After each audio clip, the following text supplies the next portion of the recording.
to this week's edition of Farmers Connection.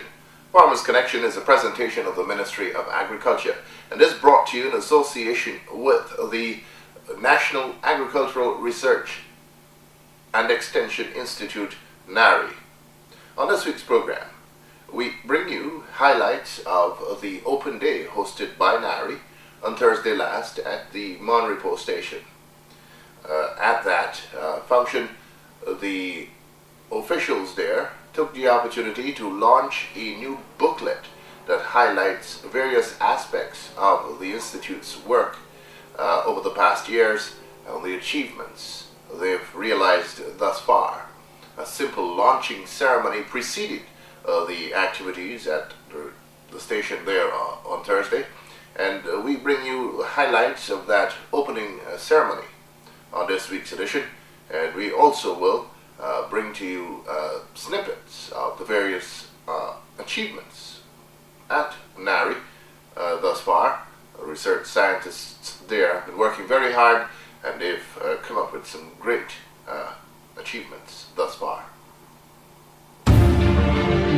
Householders, the fumigant aluminum phosphide, commonly known as carbon tablets, is a highly restricted use pesticide that should only be handled by trained professionals in the pest control business. This fumigant is among the deadliest in the world and should only be applied in sealed or enclosed places. It must never be used in the home, office, or where humans live, work, or play. It is not a rat bait and should never be used as such. A message from the Pesticides and Toxic Chemicals Control Board, Ministry of Agriculture. Cattle farmers, here is an important reminder. The slaughter of productive female cattle is counterproductive to the long-term growth of the local cattle industry. It has been revealed that of the 18,000 cattle slaughtered annually for beef, 50% are productive females. This is an illegal practice in the absence of adequate veterinary certification and can result in heavy fines and imprisonment of up to 2 years. The Guyana Livestock Development Authority, GLDA, is advising cattle farmers to desist from the slaughter of uncertified productive females. In the event a farmer has earmarked productive females for slaughter, the GLDA will offer to buy those animals from the farmer. Farmers who wish to take advantage of this offer can contact the GLDA on telephone number 220-6556-7 or the GLDA veterinarian in your area. Stop the slaughter of productive females. Help in the national effort to increase the stock of quality herds. A message from the GLDA, Ministry of Agriculture.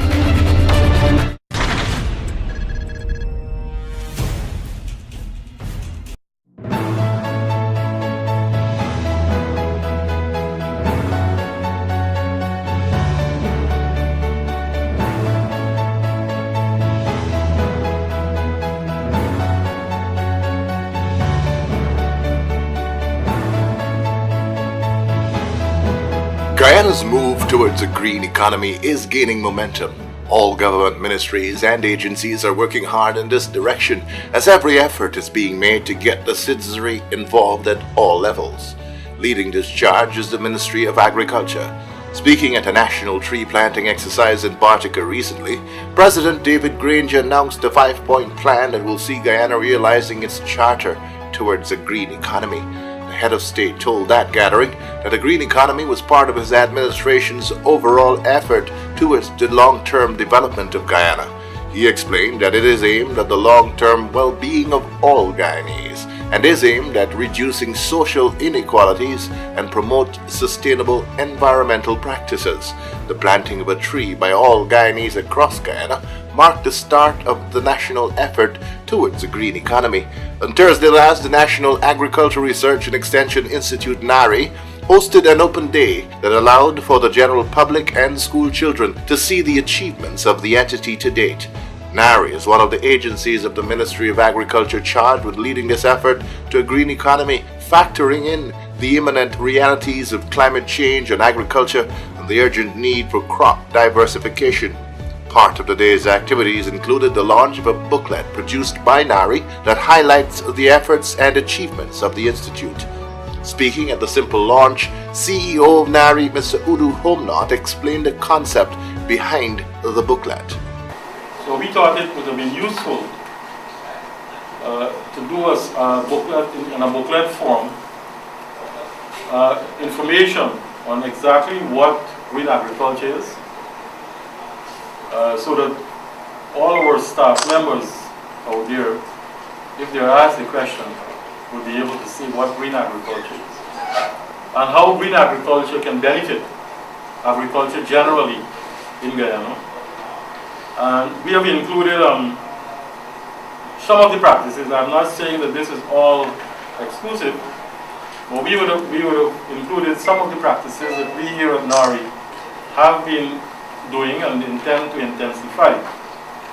For example, we talk about integrated pest management, and we are using integrated pest management at the Institute, especially as it relates to the management of black sigatoka disease, which we all know can be managed, but it has to be done in an integrated way, where we try as far as possible to minimize the use of chemicals.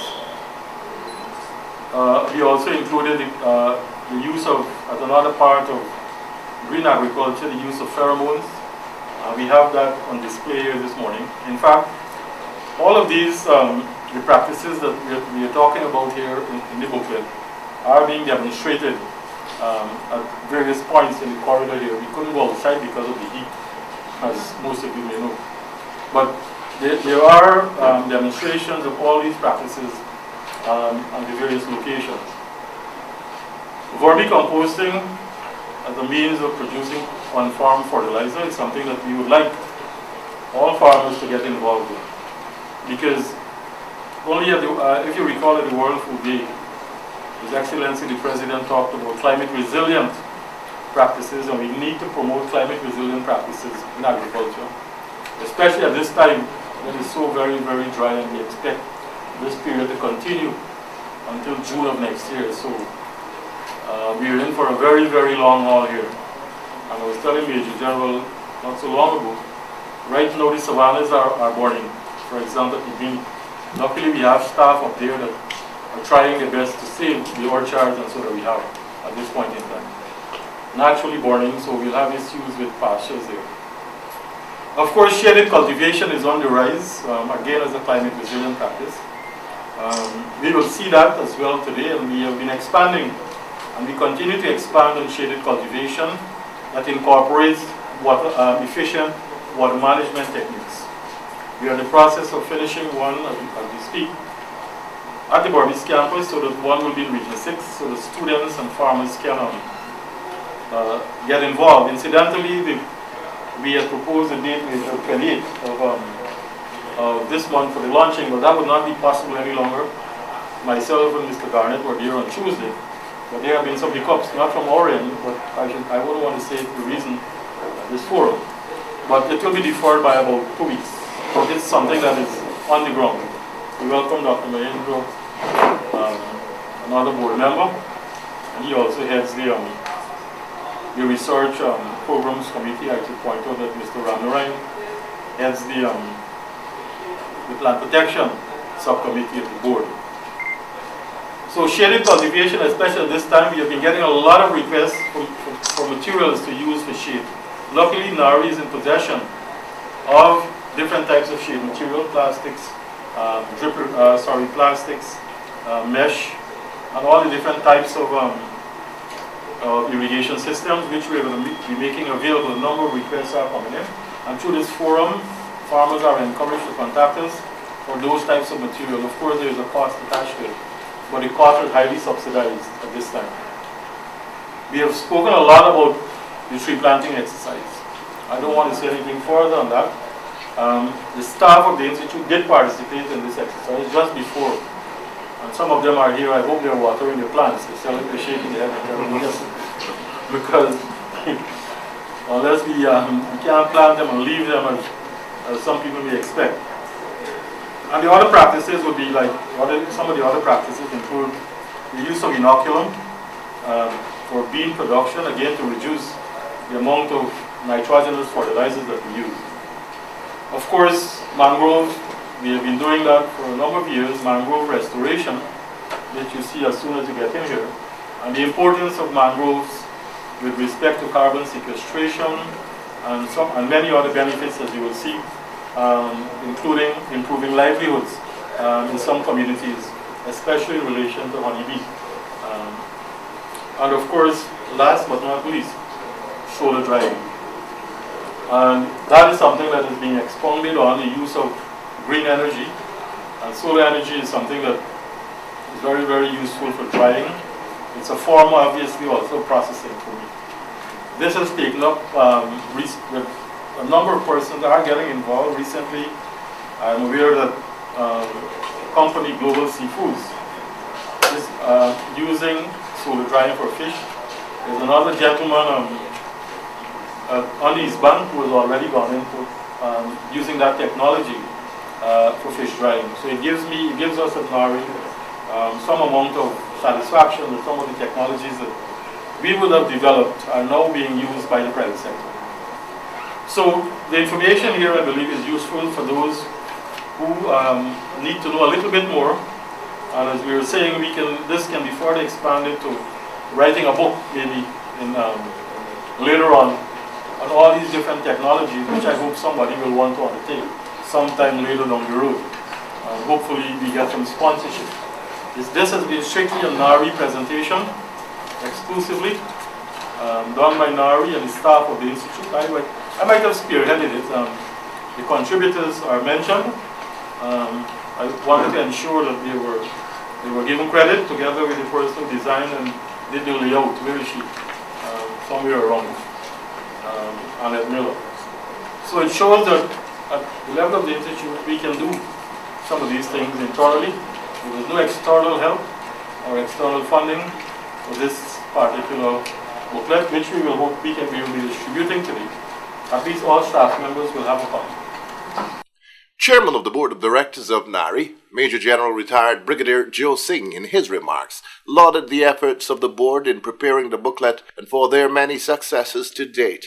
He stressed that it is very important that the employees of the entity understand the importance of their work to the national effort towards the green economy and to the advancement of agricultural activity nationwide. And visited many of the locations where NARIE has facilities, like Osororo, St. Ignatius, Bartica. And I can say, without fear of contradiction, that the work being done by the NARIE staff in those areas, on the persons like Mrs. Spencer, Quincy Scotland and others, the young lady who's at Bartica, they're doing a tremendous job against, in very challenging circumstances.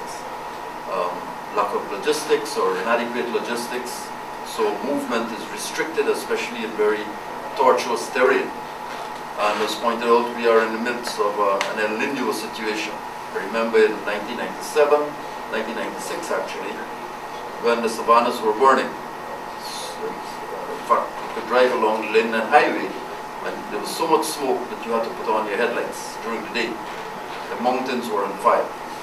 And from all the indications, we're likely to have a long haul here until March, May, June next year. It may strike people living on the coast as not important because you could turn on your tap and still get water. But I can tell you in the Brunei, the wells are drying up. The rivers are in fact very low. The rivers, in many cases, that they traditionally fished from, have no fish, like the Rupuni and the Riva rivers. Because seasonally, they look forward to the rise of the rivers like the Rio Branco, which overflows into the Rupuni, and that is what restocks the fish. So for the last 2 seasons, we've had no such overflow, and therefore the fish which were in those rivers have now been either fished out because people unfortunately are using seine, or the black caimans, and then otters have done the rest. So we really have a serious problem, and I highlight this because about 3 weeks ago, I visited a small farmer named Mr. Farias at St. Ignatius, which is just south of Lethem. And he was rearing a fish called kuti, which grows about 2 to 3 kilos, basically from Brazil. So he buys the fingerlings from Brazil. And he has a pond which is not much larger than this room, actually. And he put 1,800 fingerlings in there, and people were lining up to buy fish from him. He was a big fisherman, right? So It shows you the extent to which food is so important to people. They can't get in the rivers, so they're lining up to Mr. Farias to buy fish from him. And he has an integrated farm. Almost everything you could think about is on his farm.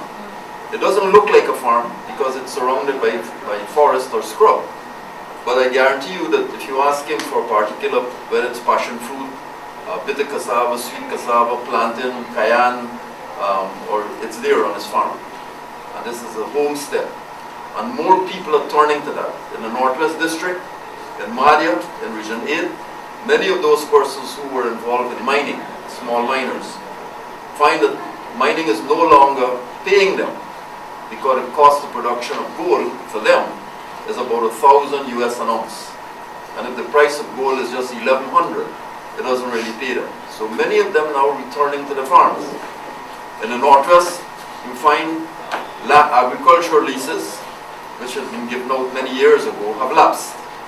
And those farms are no longer productive because they're covered in bush. The drainage is nothing to speak of. So in terms of implementing our agriculture strategy nationally, in terms of food security and commercial agriculture, there are certain fundamentals which have to be looked at. Land tenure, drainage and irrigation, access to water. If those things are not there, we're wasting time. Pest control. The book speaks about integrated pest management. Soil fertility. In some cases, the pH is high. You have to neutralize that. And vermicomposting, which is something that I don't believe, some people are scared of earthworms. I used to eat earthworms in survival training. High protein.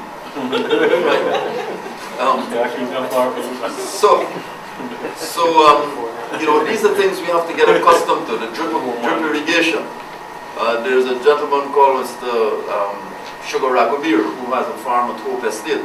He has 2 stalls at Border Market, which are paying him and his family, producing high quality stuff. And he tells everybody, look, I can't read and write, my daughter has to read for me. But he knows he has the ground sense. University students go there to learn from him.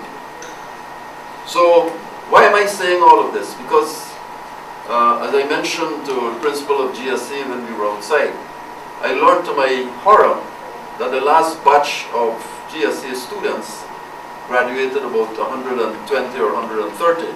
Of that number, only about 30 could find employment. Now, in a country that is pushing agriculture, in my view, that is a serious contradiction. And one of the proposals that we had discussed some time ago, the students coming out of this kind of school of agriculture should have access to at least an acre of land. So that while they're at that institute, they're thinking business-wise. Agriculture is a business. It's no longer hoe and shovel and fork. It is technology, use of drip irrigation, shade agriculture, and all the things that are in this book. And who better to demonstrate the viability of agriculture than those graduates coming out from the GSA. And I would like to propose to the new principal that these are some of the things perhaps which we should, from agricultural strategy, push. There's no point just putting people through school, passing them through after 2 years, they go out on the road and they have to look and hustle for a living, or go off to teaching, or go off to do a degree program. It means that the practical aspect is missing. And when you look at the 10 regions of Guyana and the amount of extension staff that we have, and the kind of variations of the theme, one cap doesn't fit all. If you're in the Northwest District, the soil conditions, humidity, market opportunities, even the food, very different from, say, what you will find in Region 6 or Region 10. So you have to be adaptive. The market conditions are also very different. Where is the market for the stuff we're producing? Dr. Omnath has been involved in a project called the Spice Project in the Northwest District. I visited that facility. The emphasis will be on turmeric, on black pepper, on ginger. But when you ask who are the people planting this, not very many. So we have to ensure that the throughput of that factory, which is polishing the turmeric, guarantees that through the year there's a throughput. Because there's a market, I'm told, of $1 million US locally for turmeric. $1 million locally. There's a market for Kazri. So many of these things which we just take for granted, but we haven't streamlined our production. I posit here that as we launch this booklet, it is not just for our staff to read. In fact, very interestingly, there are provision at the back here for notes. And I would expect, therefore, that if staff are not very familiar, or those who have this book are not very familiar, as I was before I really got deep into agriculture, inoculum and vermicomposting and integrated pest management, you Google and go on the websites, or go and just put in inoculum, and you could read a whole raft of things there. So please utilize the available knowledge that we have, not only in this book, but also the linkages to other websites. And the practical people, like Mr. Farias. His daughter, in fact, is a staff member of St. Ignatius, Roxanne Farias. She was a graduate of GSA. So, when we look at what is possible out there in the context of all that President Granger and Minister of Agriculture Noel Holder and Finance Minister Winston Jordan have said in their speeches at the budget or at the Parliament, we at the board of NARIE have taken those statements as the context within which NARIE has to operate. It gives a direction in terms of food security and the export market, as well as agro-processing. It gives direction also, as recently as the World Food Day activity sponsored by the FAO at IFLA, where the President spoke about the need for an institute in every region, a training institute. Now, this doesn't mean that we have to go and find money to put up new buildings all over the place. We have existing buildings, like the schools, the residential schools. When they close at 3, we could start an agriculture program there. But a lot of that has to be practical work, identifying demonstration fields where people can go and complement the theory with the practice. The board chairman also lauded NARIE and its staff for their efforts in producing an amazing 140,000 seedlings in time for the national tree planting exercise at Bartica on October 3, but lamented that of that amount, only 7,000 seedlings were actually distributed and utilized in the planting exercise. Now that is unacceptable. It means that conceptually we did not think through. Yes, we'll have a tree planting day, but how is this going to be organized in each region? Where are these trees going to be planted? Who is going to look after them and nurture them? And when they grow up and mature, would we have enough people to pick the fruits? So we can't locate some of these trees in areas where nobody lives. It's better we look at putting up orchards near to schools or near to places where people congregate. And I'm making a plea, therefore, for those nurseries in region 1, 2, 3, 4, 5, 6, 7, and 9.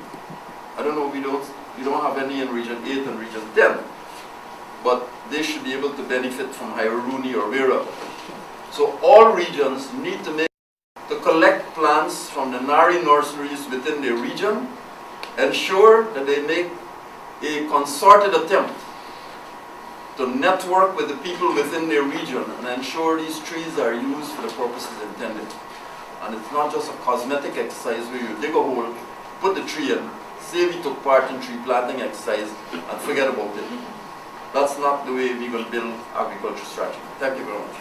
At the end of the booklet launch, the board chairman and other members of the board were taken on a walkabout of the various exhibits that formed the core of the open day exercise. The chairman and board members were apprised of progress being made in the area of shade house farming, the formulation of inoculants, soil formations, vermiculture, hydroponics, and the range of exotic crops now ready for commercial trials. Research scientist David Fredericks is the man responsible for the Soil Management and Mechanization Department of NARIE. Mr. Fredericks is also responsible for the diversification program and the introduction of exotic crops to Guyana. He took time out to explain some of the successes being realized at the Research and Extension Institute. Among the exotics he referred to was split peas, onions, potatoes, and in the past chana. NARIE has also been experimenting with new and effective ways of growing the traditional crops like peppers and tomatoes. We started out at what they refer to as the kitchen garden. Yes, we've managed to grow successfully on the shade using vermicompost and things like paddy shell and a little bit of brown sand to grow the red Creole onions.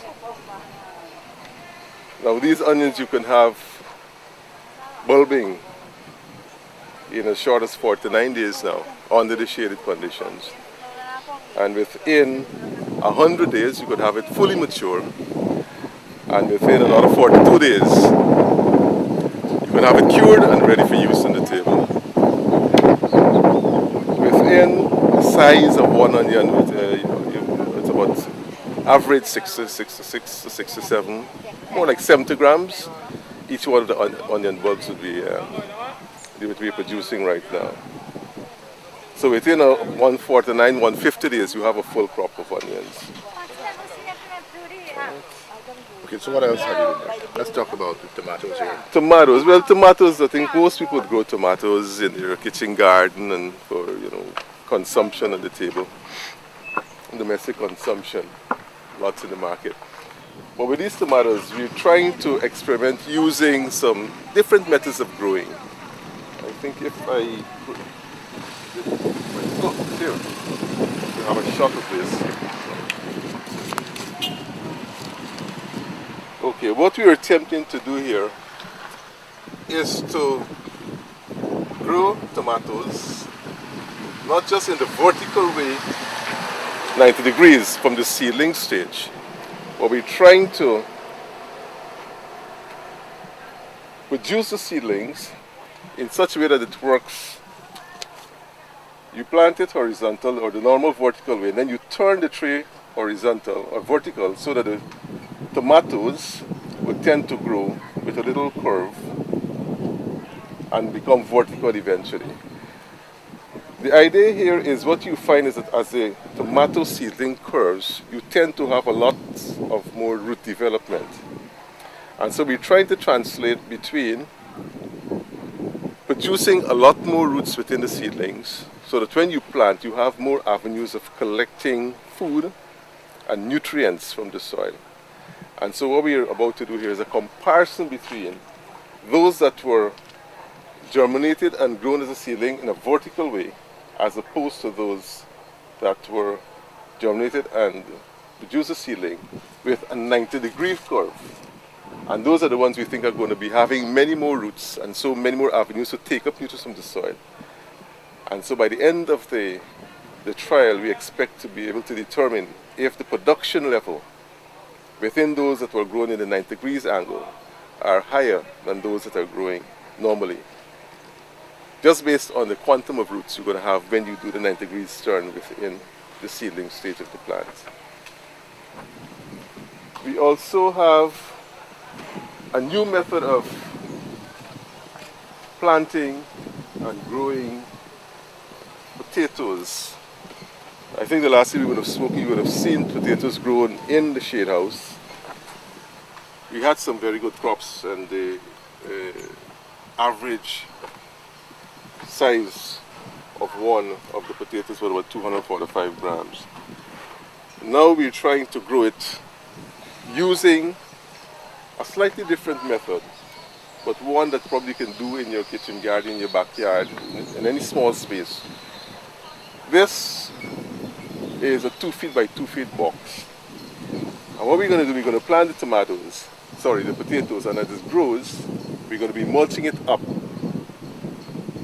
consecutively to create a space whereby you can actually harvest the potatoes from each level of the enclosure that we have in this 2 by 2.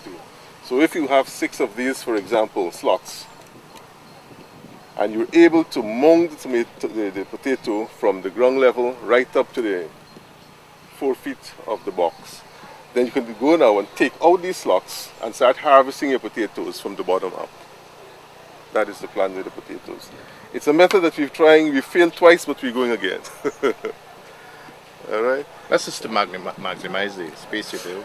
Yes, you really not just optimizing, but really maximizing on the use of space. So instead of going, let's say, horizontally in terms of growing the potatoes, you're growing it vertically. So you're using your airspace within the shade house to actually plant the crop. All right, and then we come down the line here, and what you're looking at is split peas. We have in the past attempted to grow chana. We've had the crop, but to make it sustainable and profitable, we had some difficulties within the shade house. We have managed to grow for the past 3 weeks. It's 3 weeks old. Split peas crop you're looking at. And we were expecting that within 75 to 90 days, we should be able to have some indication of its potential to grow and bear within the shade house system. You know, split peas is a regular staple of most Guyanese. And so if you can do this and have some kind of a produce that would support domestic use, then it would be a crop that would be recommended for your kitchen garden. But it's early days yet, it's our first try. We've got to the stage of growing the plants and having it fine. Let's keep the jury out until it starts the production.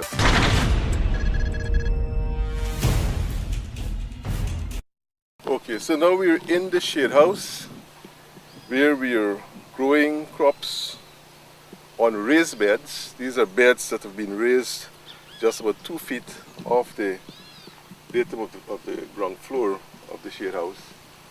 And within the beds, you have a growing subsoil substrate of brown sand and paddy shell, and using pen manure as an amendment to form a very good planting substrate.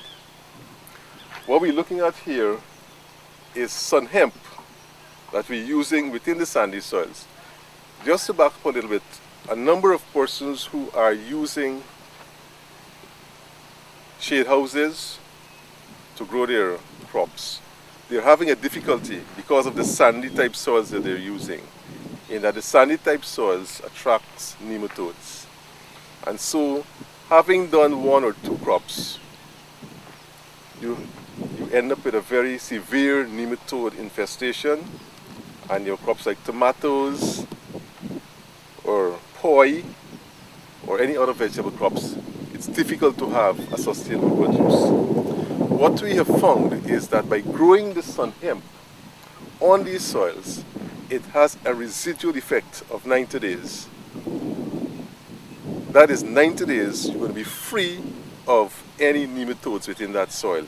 In the area where you have planted the sun hemp, or where you have applied freshly cut sun hemp to the soil and incorporated it, freshly cut. So what you do, allow the sun hemp to grow for 90 days, then you cut it to a reasonable length. You see some of them have been cut back already, and apply it to the soil area. So within a shade house now, setting as you have here, you can identify your hot spots during your cultivation period. Hot spot? Yeah. Yeah, so the thing to do is to identify through testing, laboratory testing, within the soil, the areas where you have a highest infestation of the nematodes. And those are the areas that you target for either planting a crop of sun hemp or applying the residue, having cut, use the litter, and apply it to those areas. And you guarantee of 90 days free of an infestation of nematodes, which is likely to reduce all the production levels within your shade house cropping system. So we're going through the process. We've had some good results so far, and it is going to be a recommended crop to intercrop within any shade house situation, especially if it's a large shade house, where you can afford to fallow using sun hemp as a fallow crop. as you look across, we have feijão. It's a bean that is commonly used in Brazil and in some of our hinterland communities. It's doing well on the shade, but what you're actually looking at is the testing of a number of rhizobia inoculants, 5 of them, to see what the performance are. What are rhizobia inoculants? In our effort to substitute the use of inorganic fertilizers such as urea, the rhizobia inoculant is a produce of NARIE that we use to reduce the amount of nitrogen you're going to be using in your cropping system. And you know legumes take a lot of nitrogen. The rhizobia inoculant has the bacteria that can develop a symbiotic relationship with the plants, with the legume, and actually supply the plant with the nitrogen, nutrients that it needs to come to a successful crop. We have, through the interaction of using sun hemp and jack bean and a few other products, been able to extract this bacteria, and we're testing that bacteria on the feijão crop, and we're going to go and check to see how the use of that extracted rhizobia inoculant, rhizobia bacteria, is going to enhance the growth of the crop. At the stage we're at, lots of vegetative growth. We hope this will be converted into fruit and pods as we go along.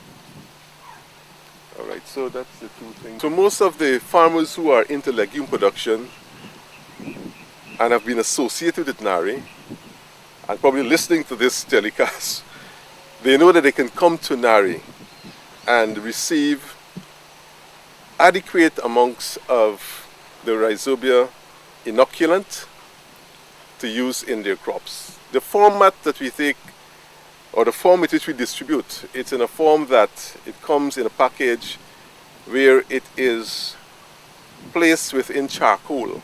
So it comes mostly powdery and moist. So if you come to NARIE and you request inoculant, for every kilogram of seed you use about 14 grams of that inoculant, and you guarantee that if you use that, your inputs of nitrogen fertilizer, urea and the likes, is going to be significantly reduced, if not totally eliminated. You see we have some pods already coming up for the feijão. So we're hoping that you can have some kind of a good crop coming out of it.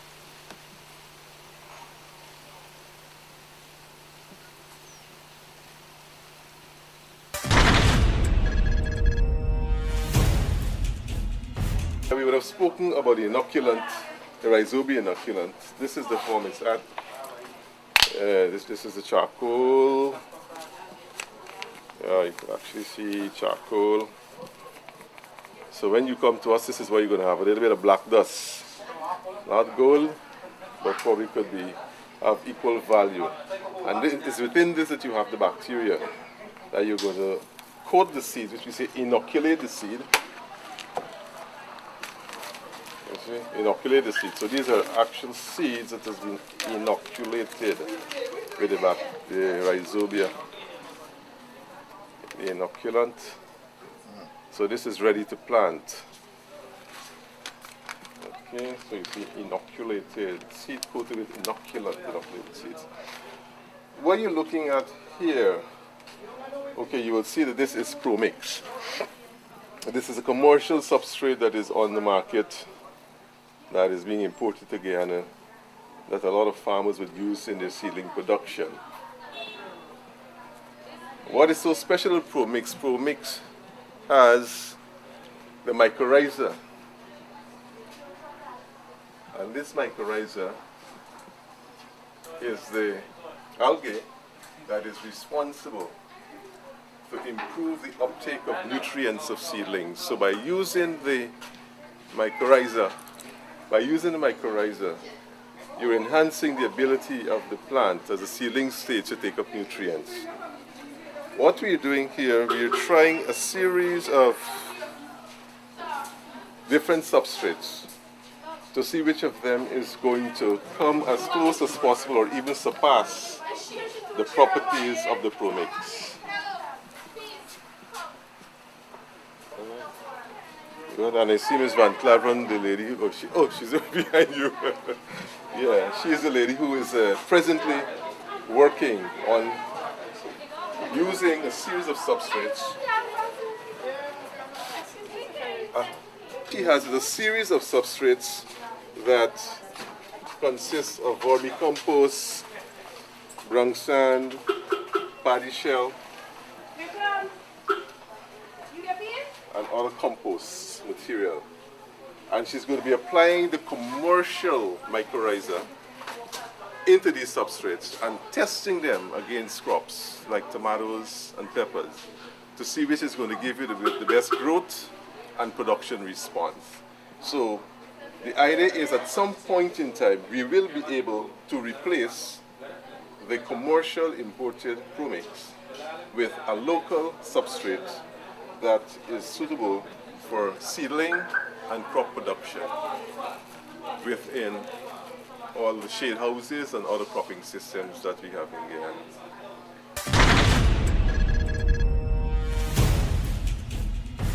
Across at NARIE's commercial farm, CEO Udo Homnot explained the concept of the farm and about some of the success now being realized. First, we looked at the crop of beans. Those that don't do vining, that don't vine, because you need to, for harvesting purposes, you want to harvest most at one go. So we do selection, the plants that do not vine, and then they have to have the pod length, plus the number of pods in one of those number of seeds in a pod could be 18 minimum, or it could be used as seed. If you use less than that, you will get low production. And if you check those randomly, if you check it randomly, I'm sure. Put one for me, hey. Tariq, bring one of them for me. One look little thing. And if you check it, you will find that average, I could average one and tell you. And we can check it. That when you're using seed, or if you have to use the seed for replanting purposes, you have to ensure that it has, look, let's go 1, 2, 3, 4, 5, 6, 7, 8, 9, 10, 11, 12, 13, 14, 15, 16, 17, 18. I can't be wrong. Can't be wrong. It's not difficult to tell. You know? So this is right. This is right. You know that we know the pod length. Huh? If you check it, it's just underfoot. You look at here. And the number of pods is very, very important. Because if you have one that has 12, it's going to produce for the crop one that gets 12 or maybe less. Right. So the average, and this is worked out years now, and that is why we have to do continuous selection. You know, this is something we have been doing here so that other farmers can benefit. From here you will get quite a bit, a couple of 100 pounds. And we use, it's just about 15 pounds per acre. 15 pounds? 15 pounds per acre. But if you get yields like this, you know, with this type of yield, it actually can double it. So selection is very important. That is why we pay emphasis in terms of the seed material that we use. And that is why we urge the farmers, because they want to take anything and want to plant. But the seed is very important because we know it, and that is what we are teaching them to, you know, to do. 18, perfect to do.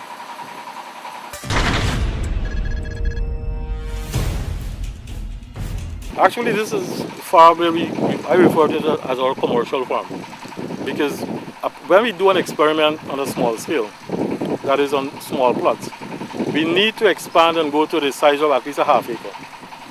So each one of these, the way how this farm is been done, each one of these beds, that we call it, is half an acre. And that's the size, at least, we can talk about semi-commercially, if you want to do, if you want more data. And that is the purpose of this farm. Apart from that, we also use it, the same data, we also do cost of production for most of the crops. Whether it's corn, soybean, red peas, or black eye. Everything is done on a commercial scale. Look at Bora, we try to do a half acre and whatever to determine yield. But at the end of the day, for us, the main thing is seed. That's the main thing, because if you take soybean, for example, soybean doesn't have viability in terms of the time you harvest it to replant it. It loses its viability very quickly. That is why you need to regenerate seed material. corn is a different thing. But still, I want to ensure that we don't lose the variety. This is the one with the Cardi corn that we are recommending for use in the savannas because of the yield. Similarly, the variety of soybean that we're using is the one that the investors intend to plant in the intermediate savannas, the Tracajá variety, which you would have seen in Brazil and elsewhere. So it's also used for that purpose. If you look at the shade house we have built here, it's a half-acre shade house. I think it's the biggest you will find anywhere. And it encompasses all the different combinations that you could find. You have the slatted roof, you have the V roof, you have plastic, you have mesh and plastic. And in that way, you can do a wide range of crops. Of course, using the same agronomic practices and rotation. We also can tell you, farmers can come and people just come and have a look, and they can go back now and set up their own systems as has been happening. An operation like this obviously has to be mechanized. And that is why you see even the irrigation system that we have is fully mechanized at this point in time. At least we don't have a shortage of the source of water. That is crucial in any crop production. The weather is good for crops, but you must have to get water. Very good for these crops here that you see on the ground here. Once water is present, but you have to use it efficiently. And that is why these types of irrigation systems that we have, it's not that you're flooding the field or anything. You water according to the needs of the crop, and we know exactly when to water. Not every day, maybe every other day, depending on the crop. So basically, that's the purpose of this part of the NARIE operation.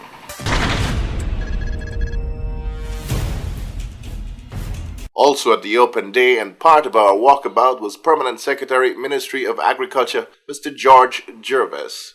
And what is remarkable about this is that in the midst of all the extreme weather now, where we're having no rainfall for a number of days, you can see all the crops are flourishing here. This is a good example for farmers to come and look at so that they too can replicate on a field scale. The nice thing about here is that we have a wide range of conditions being exhibited, and we are showing that it's not just test pieces with very small plots which are being for extrapolation to take place. What you're seeing is actually field commercial size plantings, and as you can see, the big thrust now is on preparing for climate change and global warming.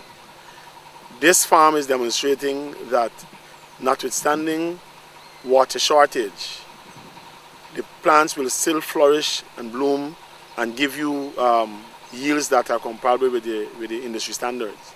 As for example, this pod that is going to be used for seed is at least 4 seeds more than the expected, than the required size for selection for planting. The cassava that's behind here, which is a big trust that we have, is 4 months cassava and is doing extremely well. In fact, what we're finding is that the yields here are comparable with yields that can be found anywhere else in the Caribbean or anywhere else.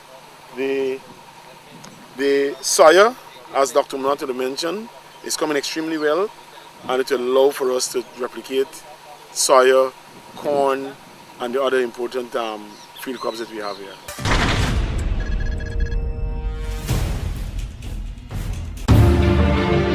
Householders, the fumigant aluminum phosphide, commonly known as carbon tablets, is a highly restricted use pesticide that should only be handled by trained professionals in the pest control business. This fumigant is among the deadliest in the world and should only be applied in sealed or enclosed places. It must never be used in the home, office, or where humans live, work, or play. It is not a rat bait and should never be used as such. A message from the Pesticides and Toxichemicals Control Board, Ministry of Agriculture.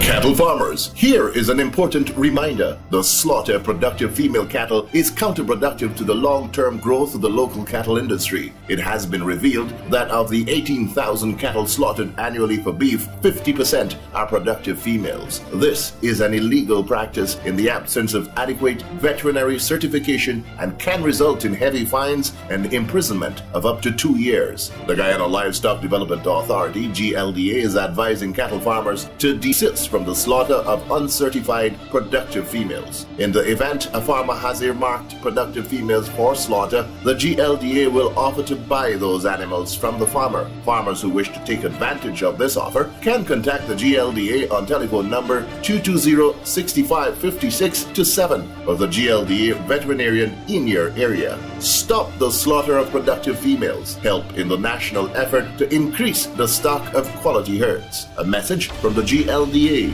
Ministry of Agriculture.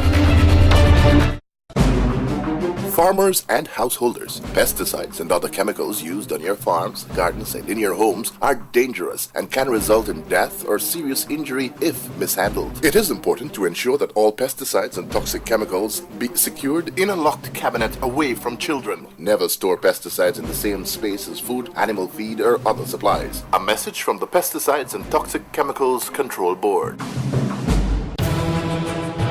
The Guyana Livestock Development Authority, GLDA, wishes to remind all persons involved in the sale of beef that they must be able to produce an ante-mortem veterinary certificate as well as a post-mortem certificate on the animal that certifies it free from disease or infection before purchasing beef. Consumers are advised to ensure that their butchers and other retailers are able to produce these documents on demand.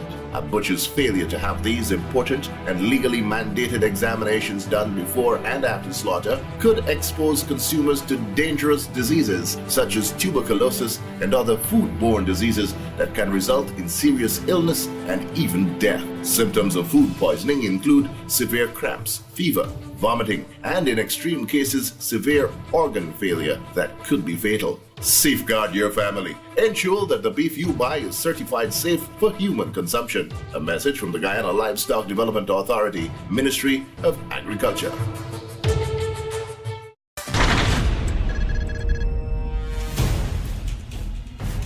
Well, that's all the time we have on this week's edition of Farmers Connection, a presentation of the Ministry of Agriculture and brought to you in association with the National Agricultural Research and Extension Institute, NARIE. Farmers Connection is produced for television by Matrix Video Productions and Advertising. On behalf of the entire production team, then, I'm Christopher Holder saying so long. Have a great weekend.